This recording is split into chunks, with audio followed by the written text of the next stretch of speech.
मुश्किलों से भाग जाना आसान होता है, हर पहलू जिंदगी का इम्तिहान होता है। डरने वाले को कुछ नहीं मिलता जिंदगी में, लड़ने वालों के कदमों में जहान होता है। हेलो मेरे प्यारे छात्र एवं छात्राओं, स्वागत है आपके अपने YouTube channel SGY science classes में और मैं हूँ राममूर्ति। आज के इस वीडियो लेक्चर में हम लोग डील करने जा रहे हैं क्लास 12th के इलेक्ट्रोस्टैटिक्स, जो बिल्कुल आसान भाषा में होगा, सीधा आपके दिमाग पर अटैक करेगा और आप जब तक फिजिक्स की दुनिया में रहेंगे आप इसे भूल नहीं पाएंगे। तो चलिए बिना देरी किए शुरू करते हैं अपने इस पाठशाला को। तो आज हम लोग थ्योरी करेंगे और देखिए सबसे पहले हम लोग बातचीत कर रहे हैं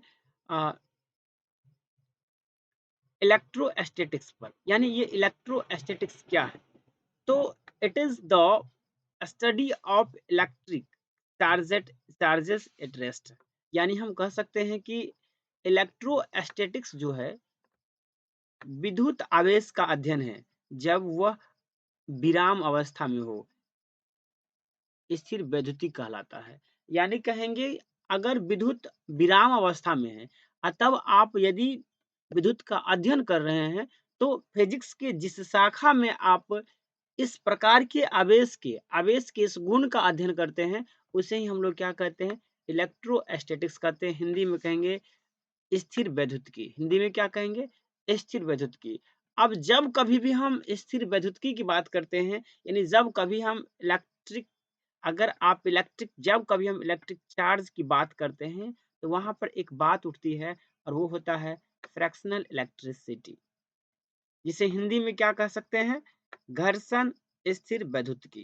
क्या कहते हैं हिंदी में, घर्षण स्थिर वैद्युतिकी। तो चलिए सबसे पहले हम आपको इंग्लिश में बतलाएंगे, फिर पॉइंट टू पॉइंट उसका हिंदी करके आपको बतलाएंगे। तो कहता है it is property of robbed substance due to which they attract lighter object is called electricity। यानी देखिए यह जो है कहेंगे कि जब यह जो है एक गुण है, ये रॉब ये तो जब आप एक पदार्थ को दूसरे पदार्थ से घसते हैं तब वो पदार्थ क्या करता है, छोटे छोटे छोटे छोटे ऑब्जेक्ट को क्या करने लगता है, अट्रैक्ट करने लगता है। इससे हम लोग कहते हैं इलेक्ट्रिसिटी कहते हैं। इसे क्या कहते हैं, इलेक्ट्रिसिटी कहते हैं। The electricity developed by rubbing or friction is called frictional और static electricity। और जो इलेक्ट्रिसिटी घर्षण के द्वारा यानी घसने के द्वारा या फ्रिक्शन के द्वारा उत्पन्न होता है उससे हम लोग कहते हैं फ्रैक्शनल या स्टैटिक इलेक्ट्रिसिटी कहते हैं। The rubbed substance which shows this properties of attractions are said to be electrified or electrically charged substance। ऐसे सब्सटेंस जो इस प्रकार के गुण को दर्शाता है उसे हम लोग कहते हैं इलेक्ट्रिफाइड या इलेक्ट्रिकली चार्ज सब्सटेंस। अब हिंदी में इसका देखिए, कहता है कि जब किसी पदार्थ को किसी अन्य पदार्थ के साथ रगड़ा जाता है तब यह छोटे छोटे टुकड़े को अपने ओर आकर्षित करता है। इस घटना को ही घर्षण स्थिर वैद्युतिकी कहते हैं। और ऐसे पदार्थ आवेशित कहलाते हैं, यानी ऐसे पदार्थ को क्या कहते हैं, आवेशित पदार्थ कहलाते हैं। जैसे कि बचपन में हम लोग क्या किया करते थे, पेन को ले लेते थे, ऐसे ऐसे केस में उसको रगड़ते थे और तब कागज को टुकड़ा को उसको अट्रैक्ट करवाते थे। तो क्या करता था, वो जो कॉलम जो था वो कागज को टुकड़ा क्या कर लेता था, अट्रैक्ट कर लेता था। यह किस लिए होता था, फ्रैक्शनल इलेक्ट्रिसिटी के कारण। किसके कारण होता था, फ्रैक्शनल इलेक्ट्रिसिटी के कारण। किसके कारण ऐसा होता था, फ्रैक्शनल इलेक्ट्रिसिटी के कारण। आगे हम बात करते हैं इलेक्ट्रिक चार्ज के बारे में। इसके बारे में, इलेक्ट्रिक चार्ज के बारे में तो कहेंगे it is an intrinsic property of elementary particles of a material which gives rise to electric force between various substances। Various object, it is a scalar quantity and its SI unit is coulomb. कहेंगे कि आवेश, आवेश क्या है? तो कहेंगे यह पदार्थ के प्राथमिक कणों का एक आंतरिक गुण है। आवेश पदार्थ के प्राथमिक कणों का यानी सबसे छोटे कणों का एक यांत्रिक गुण है, जो विभिन्न वस्तुओं के बीच विद्युत बल को जन्म देता है। क्या करता है? विभिन्न वस्तुओं के बीच विद्युत बल को जन्म देता है। यह एक अदिश राशि है। यह कैसा राशि है? अदिश राशि है। और इसकी एसआई इकाई यानी एसआई मात्रक जो होता है वो कूलम्ब होता है। क्या होता है? कूलम्ब होता है। यहाँ पर ये जो युग्म दे दिया है ये गलत है, यानी ये कूलम्ब होता है या कूलम्ब। अब देखिए, चार्ज जो होते हैं वे दो प्रकार के होते हैं, एक पॉजिटिव चार्ज होते हैं और एक निगेटिव चार्ज होते हैं। और ये बात किसने कहा था? ये बात कहा था बेंजामिन फ्रैंकलिन ने। किसने कहा था? बेंजामिन फ्रैंकलिन ने कहे थे कि चार्ज दो प्रकार के होते हैं। तो कहेंगे Benjamin Franklin introduce the present day convention that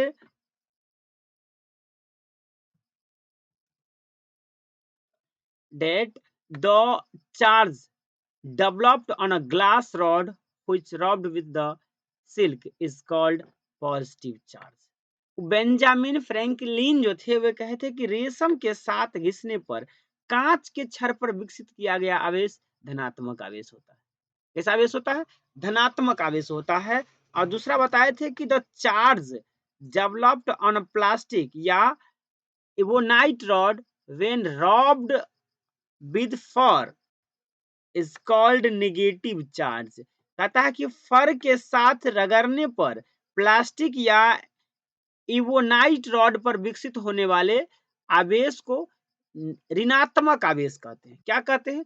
ऋणात्मक आवेश कहते हैं। यानी बेंजामिन फ्रैंकलिन साहब ने आवेश को दो वर्गों में विभाजित किए और कहें कि जब हम रेशम के साथ किसी कांच के यानी किसी शीशा के छड़ को अगर रगड़ते हैं तो उस शीशा के छड़ पर जो आवेश उत्पन्न होता है वो धनात्मक आवेश होता है। लेकिन परंतु जब फर फर क्या होता है? यानी जो फर होता है उसके साथ अगर आप किसी प्लास्टिक को रगड़ते हैं तब उस प्लास्टिक पर जो आवेश उत्पन्न होता है तो उसे उन्होंने कहा ऋणात्मक आवेश। क्या नाम दिए? ऋणात्मक आवेश। अब क्या होता है? अब यदि हम इलेक्ट्रोस्टैटिक्स पढ़ने जा रहे हैं तो इलेक्ट्रोस्टैटिक्स के कुछ फंडामेंटल लॉ है, कुछ मूलभूत सिद्धांत है। तो अब हम उसके बारे में पढ़ेंगे। इसलिए हेडिंग यहाँ पर है फंडामेंटल लॉ ऑफ इलेक्ट्रोस्टैटिक्स, यानी विद्युत स्थितिकी के मूलभूत या मौलिक नियम। कहता है कि like charges repel and unlike charges attract each other.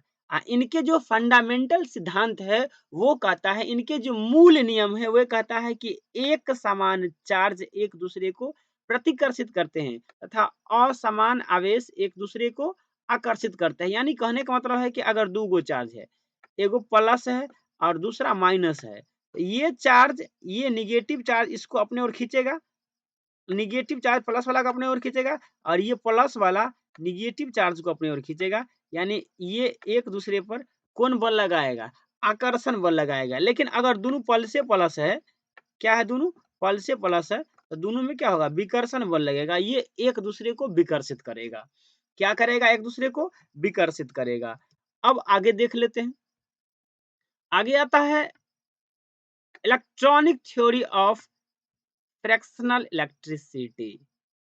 Electronic theory of fractional electricity. और ये थ्योरी कहता है कि ड्यूरिंग रबिंग यानी घसने के दौरान या घर्षण के दौरान electron are transferred from one object to another object.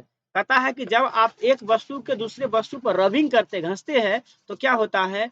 Electron का स्थानांतरण होता है एक पिंड से दूसरे पिंड में। That object with excess of electron developed an negative charge while the object with deficit of electron develops an positive charge। अब कहता है कि जिस वस्तु पर या जिस पिंड पर इलेक्ट्रॉन का बहुलता होता है, इलेक्ट्रॉन की अधिकता होता है, उस पिंड पर, उस ऑब्जेक्ट पर नेगेटिव चार्ज चलाता है, और जिसमें से इलेक्ट्रॉन की कमी हो जाती है उस पर पॉजिटिव चार्ज चलाता है। क्या चलाता है? पॉजिटिव चार्ज चलाता है। इसी बात को हिंदी में देखिए, कहता है घर्षण द्वारा आवेशन। जब दो नीरा आवेशित, नीरा आवेशित का मतलब होता है जिस पर कोई आवेश नहीं हो, नीरा आवेशित वस्तु को आपस में रगड़ा जाता है, तब इलेक्ट्रॉनों लेन देन होता है। यानी इलेक्ट्रॉन का क्या होता है? आदान प्रदान होता है, लेन देन होता है। जिस वस्तु पर इलेक्ट्रॉनों की कमी होती है वह धन आवेशित, तथा जिस पर इलेक्ट्रॉन की अधिकता होती है उसे उस पर ऋण आवेश आ जाता है। यानी जिस पर इलेक्ट्रॉन बढ़ गया वो ऋण आवेश हो गया, और जिस पर इलेक्ट्रॉन कम हो गया वो धन आवेश के अंतर्गत आ जाते हैं। किसके अंतर्गत आ जाते हैं? धन आवेश के अंतर्गत आ जाते हैं। अगला देखेंगे, और अगला है हमारा इलेक्ट्रोस्टैटिक्स। इलेक्ट्रोस्टैटिक्स इंडक्शन क्या है? Electrostatics induction. और कहता है कि अब ये कहता है कि इट इज द फेनोमेनन, यह एक घटना है, of temporary electrification of a conductor in which the opposite charges appears at its closer end and similar charges appears at its further end। कहता है कि यह एक घटना है, यह एक क्या है? घटना है जिसमें तत्क्षणिक तत्क्षणिक क्या होता है? Temporary electrification of a conductor in which opposite charge appear at the closed, जिसके क्लोज में, बगल में जो होता है एक अलग, अगर ऋणात्मक है तो धनात्मक चार्ज आ जाता है, और फर्दर उससे दूर फिर सिमिलर चार्ज आ जाता है। कहता है in the presence of the near by charges of body, एक आवेशित बॉडी के बगल में, एन इंसुलेटेड कंडक्टर, एक कुचालक insulated conductor can be positively और negatively charged by the induction. एक इंसुलेटेड कंडक्टर को आप इंडक्शन के द्वारा धन या ऋण आवेश कर सकते हैं। इसे हम लोग कहते हैं विद्युत प्रेरण। अब देखिए हिंदी क्या कहता है? कहता है कि जब किसी आवेशित चालक को किसी अन्य नीरा आवेशित का मतलब होता है जिस पर कोई आवेश ना हो, अन्य नीरा आवेशित चालक के समीप लाया जाता है, तब नजदीक छोर पर विपरीत तथा अंतिम छोर पर समान प्रवृत्ति के आवेश उत्पन्न होता है। इस घटना को प्रेरण कहते हैं। इस घटना को क्या कहते हैं? प्रेरण कहते हैं। इस घटना को क्या कहते हैं? प्रेरण कहते हैं। अगला है दोस्तों, वो कहता है इलेक्ट्रोस्कोप। यानी इलेक्ट्रोस्कोप क्या है? इसे हिंदी में कहते हैं विद्युत धर्मी। तो कहेंगे a device used for detecting an electric charge and identifying its polarity is called electroscope। कहेंगे ये विद्युतधर्मी क्या होता है? तो कहेंगे किसी वस्तु पर आवेश की माप तथा उनका परीक्षण करने हेतु प्रयोग किए जाने वाले उपकरण। यानी किसी वस्तु पर अगर आवेश है तो कैसा है? धन आवेश है कि ऋण आवेश है? अगर धन आवेश है तो कितना धन आवेश है? इसकी जांच के लिए हम जिस उपकरण का प्रयोग करते हैं उसे ही हम लोग कहते हैं विद्युत धर्मी। उसे क्या कहते हैं? विद्युत धर्मी कहते हैं। उसे क्या कहते हैं? विद्युत धर्मी कहते हैं। अब देखिए, कहेंगे they three basic properties of electric charge. अब हम लोग चार्ज की प्रॉपर्टी पढ़ने जा रहे हैं, और यहाँ पर चार्ज के हम मूलभूत 3 प्रॉपर्टी पढ़ेंगे, जिसमें पहला है क्वांटमीकरण, जिसे अंग्रेजी में कहते हैं क्वांटिजेशन। दूसरा है योगात्मक गुण, जिसे हम लोग कहते हैं एडिटिव। एंड तीसरा है संरक्षण, जिसे हम लोग कहते हैं कंजर्वेशन। क्या कहते हैं? कंजर्वेशन। यानी आवेश के 3 मूल गुण हैं। क्या? क्वांटमीकरण, दूसरा है योगात्मक गुण, तीसरा है संरक्षण। अब चलिए सबसे पहले हम लोग एडिटिव लॉ को पढ़ते हैं, यानी योगात्मक गुण को पढ़ते हैं। किसको पढ़ते हैं? योगात्मक गुण को पढ़ते हैं, यानी additive law of electric current. अब कहता है कि this means that the total charges of a system is the algebraic sum of all the individual charges isolated at a different points inside the system। कहता है कि किसी निकाय का आवेश निकाय के सभी बिंदु आवेशों के योगफल के बराबर होता है। यानी कोई निकाय है, अब मान के चलिए एक पिंड है, अब इस पर मान के चले एगो 1 कूलम का है, एगो प्लस 1 कूलम का है, फिर इसमें प्लस 2 कूलम का है, अब फिर इसमें प्लस 3 कूलम का है। तो अगर ये 1 कूलम ये 2 कूलम है तो इस पर टोटल चार्ज हो जाएगा 1 प्लस 2, कितना हो जाएगा 1 प्लस 2 हो जाएगा। यानी इस पर टोटल चार्ज की अगर बात किया जाए तो कितना चार्ज हो जाएगा, कहेंगे 3 कूलम। कितना हो जाएगा 3 कूलम। ये कौन सिद्धांत कहता है, ये कहता है योगात्मक गुण। ये कौन कहता है, योगात्मक गुण ये कहता है। अब देखेंगे हम लोग अगर क्वांटमीकरण, अब देखते हैं हम लोग क्वांटिजेशन ऑफ इलेक्ट्रिक चार्ज। यानी अब हम लोग देखेंगे इलेक्ट्रिक आवेश के क्वांटमीकरण के बारे में। अब इलेक्ट्रिक आवेश का क्वांटमीकरण क्या कहता है, तो कहेंगे this means that the total charge Q of a body is always an integral multiple of a basic quantum charge electron E। मतलब किसी पिंड पर जो आवेश रहते हैं वो क्वांटम चार्ज के यानी E का, किसका, E का पूर्णांकीय गुणनफल होता है। यानी Q बराबर होता है N इंटू E। क्या होता है, N इंटू E, वेयर जहां n बराबर 0, plus minus 1, plus minus 2, plus minus 3 dot dot dot. अब देखिए इसी का हिंदी क्या है, कहता है कि इसका अर्थ यह है कि किसी निकाय का कुल आवेश Q हमेशा एक मूल मात्रा के आवेश यानी E अर्थात Q बराबर Ne का एक अभिन्न पूर्णांक होता है, जहां n बराबर 0, plus minus 1, plus minus 2, plus minus 3 dot dot dot. अब इसके बाद आते हैं एक फैराडे साहब और इनके कुछ लॉ है। ये कहते हैं Faraday's law of electrolysis and Millikan's oil drop experiment established the quantum nature of electric charge. यानी फैराडे के विद्युत अपघटन के नियम और मिल्कन के तेल ड्रॉप का प्रयोग ने विद्युत आवेश के क्वांटम प्रकृति की स्थापना की। यानी विद्युत के क्वांटम प्रकृति की स्थापना कितने वैज्ञानिक मिलकर की है, 2 वैज्ञानिक, एक थे फैराडे साहब, एक कौन थे, फैराडे साहब, और दूसरा थे मिल्कन। दूसरा क्या थे, मिल्कन। यानी आपसे पूछा जाएगा बताइए क्वांटमीकरण के सिद्धांत में कितने वैज्ञानिक का योगदान है, तो आप कहेंगे क्वांटमीकरण के सिद्धांत में 2 वैज्ञानिक का योगदान है, एक फैराडे है और दूसरा क्या है, मिल्कन। मिल्कन के किस सिद्धांत से लिया गया है ये, तो ये मिल्कन के तेल ड्रॉप के सिद्धांत से लिया गया है और फैराडे के विद्युत अपघटन के सिद्धांत से लिया गया है। फैराडे के विद्युत अपघटन के सिद्धांत से लिया गया है। आगे देखते हैं, अब है basic quantum of charge. Basic quantum of charge तो वही बात है, कहता है कि the smallest quantity of charge और the basic quantum of charge is the charge on an electron or proton. Its exact magnitude is E बराबर 1.602182 into 10 to the power minus 19 coulomb.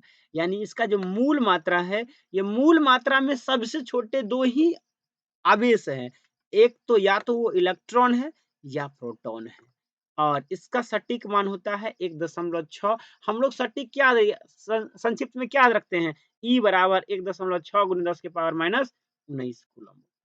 क्या याद रखते हैं, माइनस 19 कूलम, 10 के power minus 19 coulomb हम लोग याद रखते हैं। आगे है law of conservation of a charge, और इसके बारे में हम लोग पढ़ेंगे अगले दिन। तो दोस्तों कैसा लगा आपको हमारा ये वीडियो, कमेंट करके बतलाइएगा। अगर अच्छा लगा है तो इसे सब्सक्राइब अच्छा लगा है तो एक लाइक दीजिएगा। साथ ही साथ यदि आप हमारे चैनल पर नए हैं तो सब्सक्राइब कर लीजिए एवं बेल आइकन को भी दबा दीजिए और दोस्तों को भी शेयर कर दीजिए, क्योंकि वे भी क्लास 12th में हैं और उन्हें भी ज़रूरत है इस प्रकार की वीडियो को। तो चलिए मिलते हैं कभी अगले वीडियो में। आज के लिए इतना ही। जय हिंद, जय भारत।